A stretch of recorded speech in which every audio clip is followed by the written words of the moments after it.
All right, guys. So welcome back to another episode of Dougsterbob Discussions. This is episode 8. I'm having a lot of fun with these. However, you're going to notice that this week things are a little bit different. So normally I am on camera on the YouTube version. If you guys are listening to this on Spotify or Apple Podcasts or whatever, don't worry about it. But I have my whole camera and everything set up to film differently. So I'm filming some whiteboard videos. I'm really excited about them. It's going to be a tournament between a bunch of complete bikes. So it gives me an opportunity to do a lot of comparisons and help you guys learn more about different complete bikes and compare them side by side.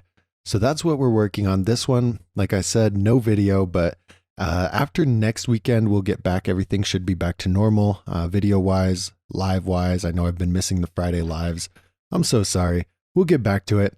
Here's what's going on. So we had the Stimmy Jam happen last week. Bizzle was there. He talked about it a little bit, and I've seen some clips. It looked like a killer time, but we're going to talk in depth about some of these things, okay? The Stimmy Jam, the Ontario, Canada on hardcore lockdown. One thing in the drama and beef section, luckily, we've got some upcoming events, lots of upcoming events. We're going to talk about Jaie Toohey as the rider spotlight. And then only 2 product releases and a couple things for side notes. So let's get right into it. The Dougsterbob mission. Growing BMX by making it fun and easy to understand. For some of us, it's an escape. For others, it's a passion. But for all of us, it's a lifestyle.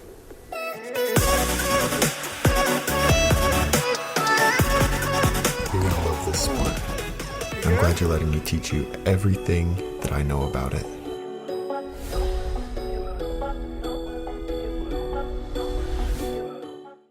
All right, now the Stimmy Jam Recap was Anthony Panza's jam. They cruised around. They just had a good time. I saw some of those videos and God, there's so many people.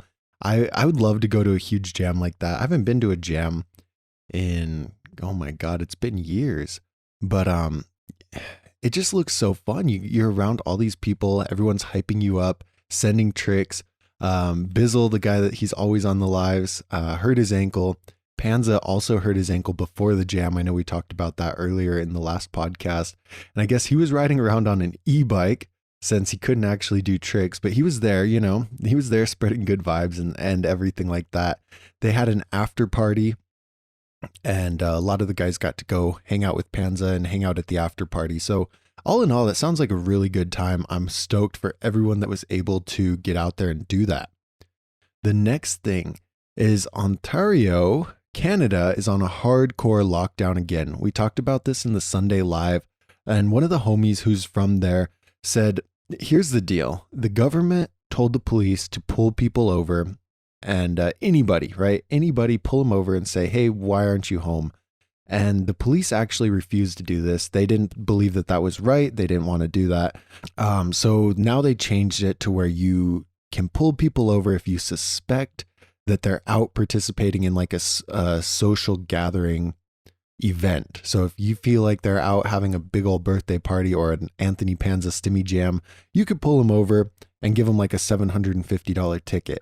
So they are back on the hardcore lockdown, and I feel for you guys because over here, so where I'm at in New Mexico, initially a year ago, our park was closed down for probably 6 months. So every day I'd go after work up to El Paso. It's a 40-minute drive, and I'd go just so I could get a session. I'd ride, come back. Like it was exhausting and very expensive to do that every day. So you guys, I feel super bad that you're not able to ride because I know how excruciating, is that the right word, that it was to not be able to ride, for me last year around this time. But hopefully you guys are still out and able to ride some street and things like that. It looks like for the most part, most of the world is kind of coming back to getting everything together, and that's good, but not for Canada. They closed, frisbee golf, they closed baseball, they closed soccer fields, almost everything, every activity you could think of. So I feel for you guys. Hopefully very soon, the spread slows or whatever, and you guys are able to get back to riding. Now, Monday, April 9th, this is yesterday. I'm literally filming this podcast Tuesday, the day that it goes out on Apple Podcast and everything. But yesterday was Denis Enarsons' birthday. So I want everyone to either go to Instagram or type in the chat, happy birthday, Denis. We're very excited for Denis Enarson because we think that I love him. He's a god, total god. The way he can ride street, park, dirt, that to me, that's the optimum rider. Like Denis is definitely one of the most elite riders because of the diversity he has. And so happy birthday, Denis. Happy birthday. All right. Ooh, I was very nervous there for a second. So in the drama and beef section, it's about Austin Augie, and he did a Prada collab. So Prada, the very expensive, like $1,000 shirts, right? He did a Prada collab, and it was funny because there's a lot of hate going around, a lot of drama associated with it. And so my idea with this podcast was to this section, read some of the comments. And then I looked and the post was gone. I was like, oh my God, I can't find it. They deleted it. Well, there goes that idea. But I found it. It took me a couple minutes of scouring and just looking at his tag thing. But let's read some of these comments.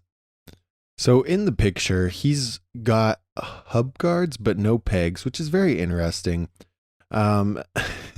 Essentially, he's wearing like a $1,200 shirt and everyone is just bashing it. Like, Nick says, I own a $1,400 shirt, said no BMXer ever. Roy says they picked the completely wrong guy for this. Casting has failed miserably. For some proper tricks next time, it'll be down. But then some people said style. Somebody said Japanese letters. I don't know what they actually said. Everyone's saying how much for the bike. Augie went, here's one. Typical Ian says, Austin Augie went from screaming about Adam 22 to Prada campaigns. LOL. So I guess there used to be some beef about him and Adam 22. It's kind of funny that I guess 1,700 pound pants, not pound, not like the weight, but like the British dollar, I guess. Is that the right word? 4130 says, I take offense. This is not an accurate description of BMX. And Classroom says, no BMX rider in the history of BMX or will ever wear Prada. So anyway, he's definitely got a lot of hate. Tony says, stop, please. This is awful. But anyway, you guys check it out. It's hilarious, to be honest. The way that they have, I don't know. How does that work? So the way that I look at it is like, Nigel Sylvester kind of went along the same path, got really popular for biking and then influenced his following to get like model deals and different things like that. And then everyone kind of started to hate on him. And is Austin Augie going down the same road? That is a question. I'm not sure. It's weird. Modeling stuff and everything in BMX is really taboo. But, I don't really know. So a couple upcoming events. We have Simple Session is set for August 2021. And this is an interview that I think it was Vital did, Vital. They said, for the location, we picked this dope developing cultural district called Poyanna Factory, which is a complex of different buildings and yards. There are restaurants, bars, venues, and artist studios. The area is still rough around the edges, and I think it fits this kind of event really well. The main event takes place in the main hangar of the factory and is under the roof. So in case of any rain, we're safe, and we'll have about a 650 square meter street course, which they hope to reveal in May or June. So that's really exciting. They're not sure that it's actually going to be able to go down, but they picked August because they figured they had a bigger chance of going out to August and making it work. So let's see. The one thing that they're concerned about, is COVID and getting shut down. However, he said worst case scenario, they're going to be able to just have the event and not let any audience in. But best case scenario, they're going to do I think up to 2,000 fans to watch the finals, and they'd be outside. The riders get 3 days to ride and things like that. Simple Session is a killer event, and I love watching it. Now, one more thing is the Minnesota Spring Jam coming up. It's May 8th. And then the Tucson BMX Freestyle comp is this weekend at Premises Park. I'm going to try my best to get up there and make it to that, just to kind of hang out and see some of the homies that I haven't seen in a while and watch and everything like that. So I will keep you guys posted on that. Now let's get right into the rider spotlight. Jaie Toohey. And I wanted to talk about Jaie Toohey for a number of reasons. He came up on my Instagram as a throwback clip from one of the contests that he was in. I want to say it was a X Games Dirt. But anyway, he did a nothing front bike flip to tail whip. So we talked about Logan Martin doing the nothing front bike flips that he learned from Jaie a while ago. And then, so now Jaie Toohey, from what I understand, he kind of pioneered that trick. And just from everything that I've seen, and it's a crazy trick. Only a handful of guys are actually doing it. But during that contest, he did a nothing front bike flip to late whip. And it's crazy because his feet don't even touch. If you guys don't, you got to look up a nothing front bike flip if you have no idea what I'm talking about. But you jump in the air, you throw the bike forward, it flips all the way around. Like you're just chilling there in the air with no limbs on the bike. It flips around, you catch it, you put your feet on, boom. And as soon as he caught it, he whipped it with his hands. He did not kick it. And it's just insane that he's at that level of riding. I actually ended up meeting him at Woodward in 2019. Him and everybody was there. And just watching him ride, like the way he focuses in on what he's trying to do is just insane. It's that, I talk about this a lot, is that you've got to be deliberately practicing something. And he'll try something. He'll sit there for a few seconds, think it over, look at what he's doing, and then try again. And it's not just like mindlessly sending it. It's like deliberately working on certain aspects of a certain trick to make sure that he understands the whole concept of it and builds the whole concept. And when I was doing a little bit of research about him, I wanted to talk about kind of his life. So he started riding at 3, racing. So he started racing at 3. And then he decided that freestyle was a better fit for him. He was the first person to do a flip triple whip.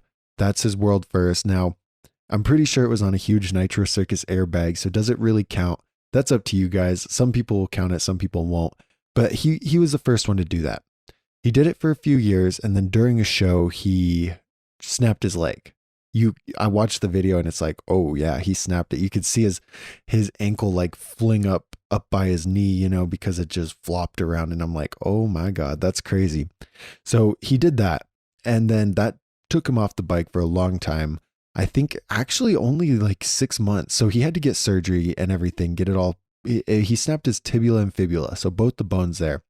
And 6 months later, he came back, did another show and broke his leg again.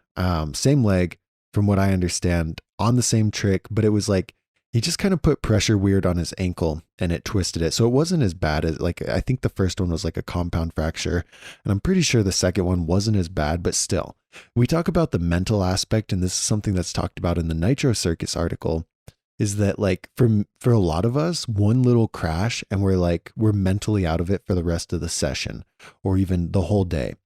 Something like that ends a lot of people, even professional athletes. Like compound fracturing your leg is and I hope I'm using the word compound fracture right, but it's a scary thing because you're like, wow, that is intense, that's expensive, that hurts.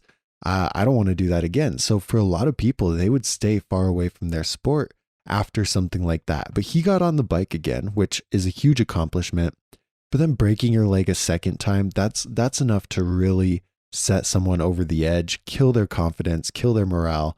And crazily enough, he came back and is still doing that trick. He came back and is just progressing the whole sport. So the fact that he overcame that second one and still got back on the bike and was still progressing, that is mental toughness to a T. That is just absolutely crazy. And good for him, man. Good for him. You guys got to look up Jaie Toohey. Check out his Instagram or even some YouTube videos. It's crazy to watch him ride. One thing I want to point out is he'll be I think he switches his feet to do tail whips. So if you watch any clip that he's doing, I say right foot forward, right? Does a truck, does a 720 bar, whatever. And then before he goes to do a tail whip, he switches his feet around. And it's funny to watch him mid-run, like when he switches his feet, because sometimes he's left foot, sometimes he's right foot. And it's so weird because I can't even bunny hop opposite footed. I cannot even like more or less actually ride ramps and stuff. So that's fun. It's a fun little Easter egg on Jaie Toohey. So make sure you check that out. So a couple product releases. There's Teal Drip and Army Green colorway from Subrosa. These are available in like their aftermarket components like a stem, tires, pedals, things like that. 2 different colorways and they look pretty cool. I'm not an Army Green fan, but the Teal Drip is kind of sick. It wouldn't match my bike, but for you guys looking for different parts, those are out now. And that's like one of the only product releases I saw this week. The second thing though is an Etnies X Rad collab. So Rad is that old school movie that really put BMX on the map. It was a huge deal. And Etnies officially teamed up with them. This is actually like a month ago and I missed it. But so yeah, they collab. They have 3 or 4 different rad shoes and they're BMX specific and they look sick, but they also look like they're very good utility wise for riding BMX. They look like they grip good. They are comfortable. They go up high enough so you don't smack your ankles. And I would genuinely consider getting something like that. You guys should check them out. The yellow and black, the blue and red, they're sick. And they're the only official licensed collab with Rad. Like a lot of people kind of ripped it off to do collaborations, but they got together and made it work. So there's also t-shirts and stuff like that. And this is cool for a lot of you older guys. Rad, I think, was a big deal. And it's something that for my generation, it's like nostalgic or like we can look back on it. But for those guys who are living in that era, this is a really cool collaboration and really cool to be able to get products along those lines. So I have 2 side notes that I want to talk about. Tyler Jewell, he's an athlete performance coach for Redbull athletes. I follow Coco Zarita and he's always in there training. And it's so crazy to see. So I followed Tyler because of Coco and he puts these guys and just has them do different training things. It's not like come to the gym, lift weights, things like that. Like it's fully functional training. And it's something that I'm really interested in. And I want to start moving in that direction to learn more about it, but it doesn't look fun. So like, for example, he has a contest where he puts sticky notes far apart from each other. And then in the middle, someone's flipping a jump rope and the athlete has to run from one sticky note over the jump rope to the other one. So they have to time it perfectly. They have to be agile enough to get over, get through, touch the sticky note, and do this as many times as they can within a set amount of time.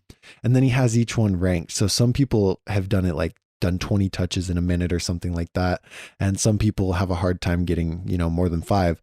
But so those are the little things he's doing. He works with a lot of the Redbull athletes, BMX, skate, snowboard, everything like that, where the common misconception, I think, for BMX riders or skaters is it's like, yeah, you just, show up to the park and ride and that's it.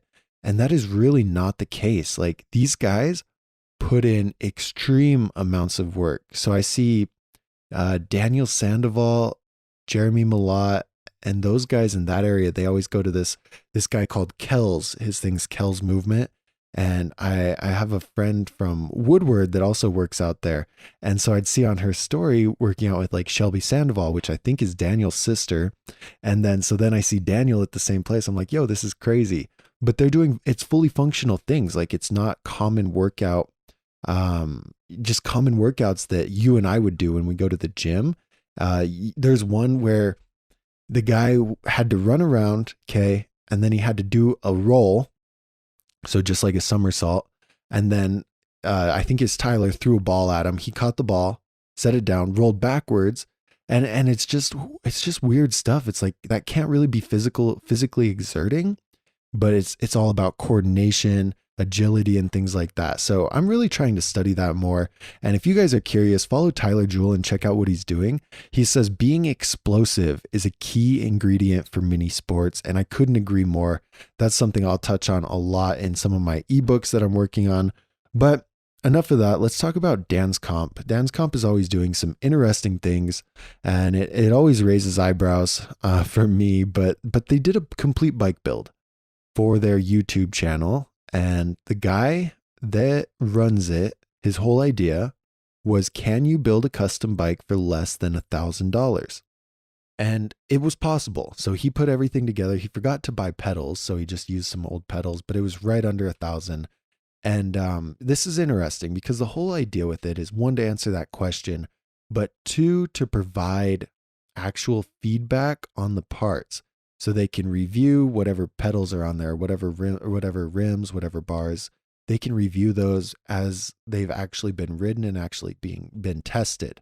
So I love the idea. I really do. And I talked about this again on the live, is that this is a cool idea, but okay, let's imagine there's probably 50 different types of bars, 20 different types of pedals, 20 different types of rims. You see where I'm going with this?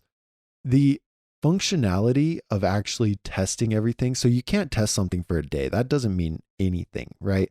You should test it for at least 3 to 6 months. And okay, so you're going to do that. How long would it take to test every single part the way that they're talking about? By the time you tested half of them, there's already a whole new line out. There's new products, like the ones you're going to test are outdated. And that makes no sense. I don't get where they're going with. I mean, I do, but I don't. The other thing I wanted to touch on, so that's an interesting concept. Actually testing parts is cool. I fully approve that. But the parts they chose were genuinely junk.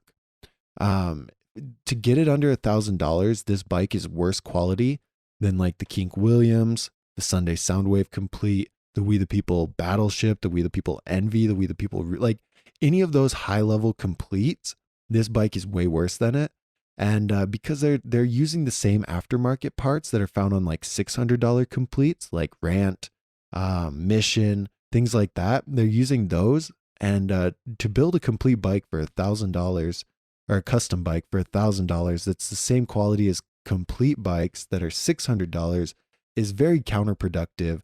The people who are looking to buy those parts aren't necessarily the bread and butter of Danscomp. You know what I mean? Like, they're looking to save money. They're looking to buy cheap parts. So I'm not sure what they're doing with that. Anyway, this is none of my business, but it's cool. It's always cool to look at them doing different things. So check that out, I guess, guys, if you're curious about what the heck they're doing. And if you if you can figure it out, definitely let me know, because it makes no sense. But I like the idea. So they built a junky bike for $1,000. Congrats. I'm stoked for them. Let's roll right into some user. I feel like I'm being mean, but maybe I am. I don't know. So anyway, let's talk about Martin Beaver says Flatland. This is from episode 7, guys. Martin Beaver says Flatland is awesome. We should all be practicing every discipline that we can. Look at people like Scotty Kramer coming from racing as a kid. The flow it gave him is unreal. Same applies to Flatland. Whiplashes, etc. make for unreal lip tricks, and you can ride wherever. This came up a lot when I was thinking about Matthias, and he like does a beautiful job of combining street with Flatland, and it looks so cool. And that could be the new wave of Flatland. You know what I mean? I think somebody else touched on that, but it's being well-rounded. Like we were just talking about, Denis Enarsons is one of the best things you can do, not just for BMX, but for yourself as a person. Like, we are built to learn and to progress at things. And so getting better in multiple aspects is a great thing for development. Chris Till says Flatland is my favorite discipline, and I think it's about to have a big revival, partially because of the mix of street riding now, but also because of the talent, especially in Japan. It's really amazing, and they're all on Instagram posting pretty much daily.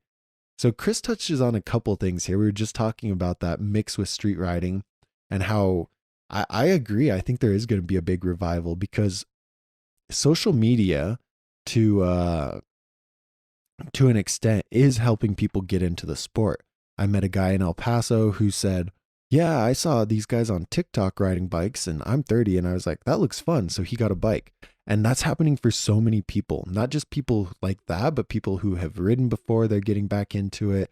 New people are seeing their friends ride and get back into it.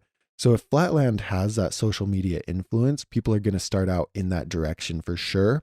And so that's crazy. I hope there is more Flatland, because it really is sad that in the US it's not that big of a thing, even though it's one of the most versatile, or like the least limiting, right? You could just go to any flat spot and kill it. Whereas to ride park, you need to go to a skate park. To ride street, you have to go find street spots. And Flatland anywhere. You just go kill it. Jeff says, Flatland is dope. It doesn't get the props it deserves. He knows of 2 riders that ride We the People bikes and are insane. Chiaro BMX from Japan and Vero Hernandez from Spain. So I guess check those 2 guys out. I'm going to check them out too and see what their riding is like. That sounds pretty sick. I need to watch more Flatland because I was really having fun when I was watching Matthias's Flatland. Just mostly because of the mixture. Like normal Flatland to me is crazy and it bends my mind, so it's hard for me to actually comprehend what's going on. But when it's mixed together with street, it's a little more relatable. All right, guys, so that is all I have to talk about today. I love when you guys send me things to talk about. Send them to Dougsterbob on Instagram so that I can add it to my notes and just go over things. I kind of had a hard time this week finding a lot of stuff to talk about, but some of the stuff we covered was pretty interesting. Again, I'm sorry about the camera not being on for the YouTube guys. And, guys, don't forget to check this out on Spotify or wherever. There's a link in the description because I love to have more viewers on that end of things. I think it's easier for you guys too, right? You can just chill while you're driving, not monetize. There's no ads if you listen to it on any of the podcasting platforms. So yeah, you guys have a great rest of your day. We will see you Sunday for the live, and yeah, peace.